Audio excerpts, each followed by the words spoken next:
রাতে বাড়ি যেতে যেতে হঠাৎ রাস্তায় কি দেখলাম, চলো প্রথমে তো বলা যাক তোমাদের। প্রথমে সকাল সকাল ওটা আমি হেলমেট পরে বেরিয়ে পড়েছিলাম দোকানে যাওয়ার জন্য। আজ কিসের জন্য হেলমেট পরে যাচ্ছি চলো বলি তোমাদের। আজ একটু শ্যাম্পুরের কাজ ছিল, ওটার জন্য আজ হেলমেট পরে যাচ্ছিলাম, কারণ আজ দোকানের কাজ সেরে শ্যাম্পুর যেতে হবে আমাকে। দোকানে চলে এসেছি, চলো দোকানের কাজটা আগে সেরে নিই। এদিকে গাজর আদা পেঁয়াজ রসুন নিয়ে বসে পড়েছি কাটাকুটি করার জন্য। তারপর তাড়াতাড়ি করে স্যুপের জন্য সবকিছু রেডি করে নিলাম। এবার মোমোর জন্য চলো তাড়াতাড়ি বাঁধাকপি পেঁয়াজ কেটে রেডি করে নিই। চলো সবকিছু রেডি করে ফেলেছি, চলো তাড়াতাড়ি করে শ্যাম্পুরের জন্য বেরিয়ে পড়ি। শ্যাম্পুর অনেক কাজ আছে। শ্যাম্পুরে গিয়ে শ্যাম্পুরে সব কাজ সেরে এবার বাড়ির দিকে রওনা দিয়ে দিয়েছি। ফাইনালি বাড়ি চলে এসেছি, চলো তাড়াতাড়ি করে চান করে বেরিয়ে পড়ি দোকানে যাওয়ার জন্য। দোকানের জন্য বেরিয়ে পড়েছি, একবার সিকোয়েন্স যেতে হবে, চলো চট করে সিকোয়েন্স যায়। আর তোমাদের দেখাই কিসের জন্য সিকোয়েন্স গিয়েছি। আর ছিল একটা দাদার জন্মদিন, তাই তার জন্মদিন সেলিব্রেট করার জন্য আমরা সবাই চলে এসেছি। তাই তার জন্মদিন সেলিব্রেট করে কেক খেয়ে এবার চলে যাচ্ছি দোকানের দিকে। এবার দুপুরবেলায় যে হাওয়াটা লাগছে মনে হচ্ছে এবার ঠান্ডা ঠান্ডা পড়েছে। দোকানে এসে বসে পড়েছি, চলো চটপট করে মোমো গুলো রেডি করে নিই। যে অনেকগুলো বেলা হয়ে গেছে, এদিকে অনেকগুলো স্পেশাল মোমো রেডি হয়ে গেছে, চলো তাড়াতাড়ি স্পেশাল মোমোটা রেডি করে এদিকে সাজিয়ে নিই। তো আস্তে আস্তে করে টেবিল সব পার করে নিয়েছি, এদিকে স্যুপটাও রেডি করতে শুরু করে দিয়েছি। স্যুপটা রেডি করে এবার প্রত্যেকদিনের মতো সসের প্যাকেটের সসগুলো সব ভরে নিচ্ছি।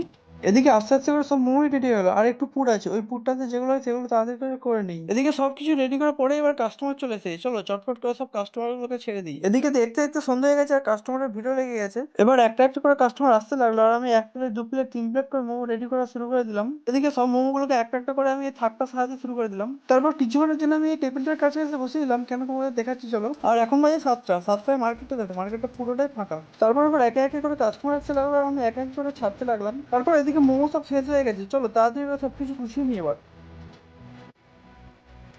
আজ বাড়ি যেতে যেতে প্রায় 11টা বেজে গেছে, আর রাস্তার দিকে যাবো, রাস্তায় কোনো লোক নেই, এই রোডে যেতে খুব ভয় লাগে। চলো আজকের জন্য এতটাই, তাই সবাইকে টাটা বাই বাই, আমি এবার বাড়ি চলে যাই।